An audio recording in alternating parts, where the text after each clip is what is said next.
Let's get more analysis of this story and bring in Gabriel Hetland, who's an assistant professor in Latin American Studies and Sociology at Albany University in New York. Thank you very much for being with us, Gabriel Hetland. It's a pleasure to have you on France 24. Do you think that Colombia's president perhaps has a point?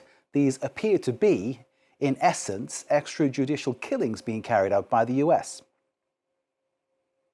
Yeah, it's a pleasure to be here. Thanks for having me. And I agree with President Petro of Colombia. The U.S. has offered no evidence to substantiate any of the claims that any of the people that have been killed were in fact transporting drugs. And even if we granted that that was the case, which again, we don't know, this is illegal. You're not allowed to simply go and blow up people who are transporting drugs. There's a process, there's a judicial process. The U.S. has regularly interdicted boats around the world that are involved in trafficking of various kinds.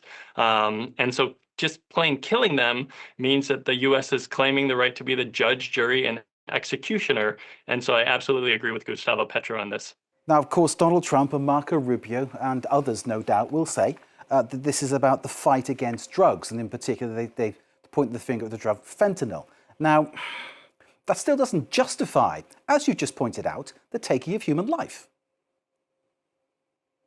No, it doesn't. And it's absurd to think that this is about fentanyl because Venezuela doesn't produce any fentanyl whatsoever. And Venezuela is a relatively minor player of cocaine transport, producing and distributing around 10 to 12% of the global supply. The vast majority of cocaine from South America comes through the Pacific, not through the Caribbean. So all of the boats that are blown up in the Caribbean are an incredibly minor part. Again, even if we grant that they do have anything to do with drugs, an incredibly minor part, which means, again, this is murder. And there has been, investigations by reporters from the New York Times, for instance, finding evidence suggesting that some of those killed are fishermen. So there's a lot to question about what's going on here. And in terms of what Donald Trump is doing, he's very quick to say that he's a man of peace. But certainly it doesn't look like that in this particular case, does it? No, it certainly doesn't. I mean, these are not the actions of somebody who's a man of peace. These are actions of somebody who is a man of war and who seems to be, trying to provoke Venezuela into some sort of retaliation so that the U.S. can claim that it's at war with Venezuela. These are incredibly aggressive acts, and they amount to extrajudicial killing. There has been an ongoing animosity between the U.S. and Venezuela now for many years. We can go back as far as Hugo Chavez. Maybe even further. But I mean, certainly the situation with Nicolas Maduro is getting worse and worse. Trump openly talking about CIA actions in Venezuela to try to destabilize him. In terms of where this leaves the United States internationally, in terms of a legal framework, clearly what is going on is very questionable.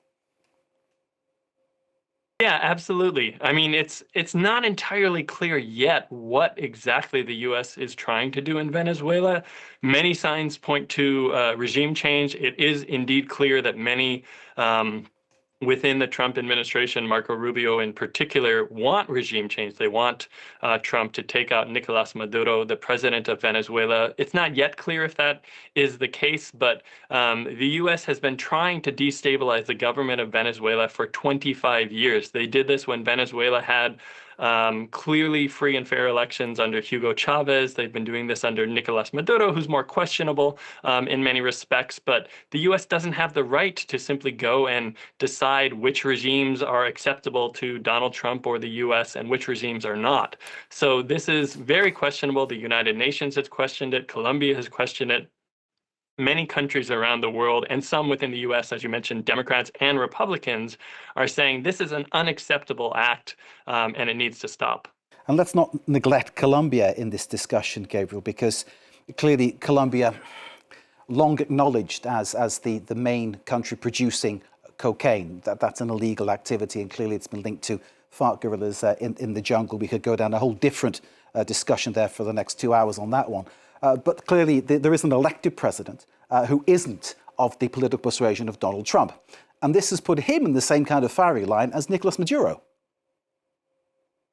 Yes, absolutely. I mean, there's no question about Gustavo Petro's democratic legitimacy, and the latest strikes appears to be on a Colombian boat. It seems clear that at least one Colombian has been murdered. There was another Colombian who was a survivor and then repatriated back to Colombia. So the U.S., somewhat surprisingly, seems to be willing to go after just about anyone within South America at the moment. We'll have to see, if it stops and where it stops. Will they be willing to go after more and more boats from Ecuador, which is a U.S. ally? Where's the end point in this? But it's very clear that the U.S. is willing to use very aggressive force, in particular against leaders and states that it considers to be enemies, in the case of Nicolas Maduro, and enemies in the case of Gustavo Petro of Colombia. Post the images of the boats being hit online, and of course people on board those boats being killed, which opens a whole other moral dilemma. Gabriel Hetland, thank you for joining us here in France 24. We really appreciate your time. Assistant Professor in Latin American Studies and Sociology at Albany University in New York. Gabriel Hetland, thank you once again for joining us.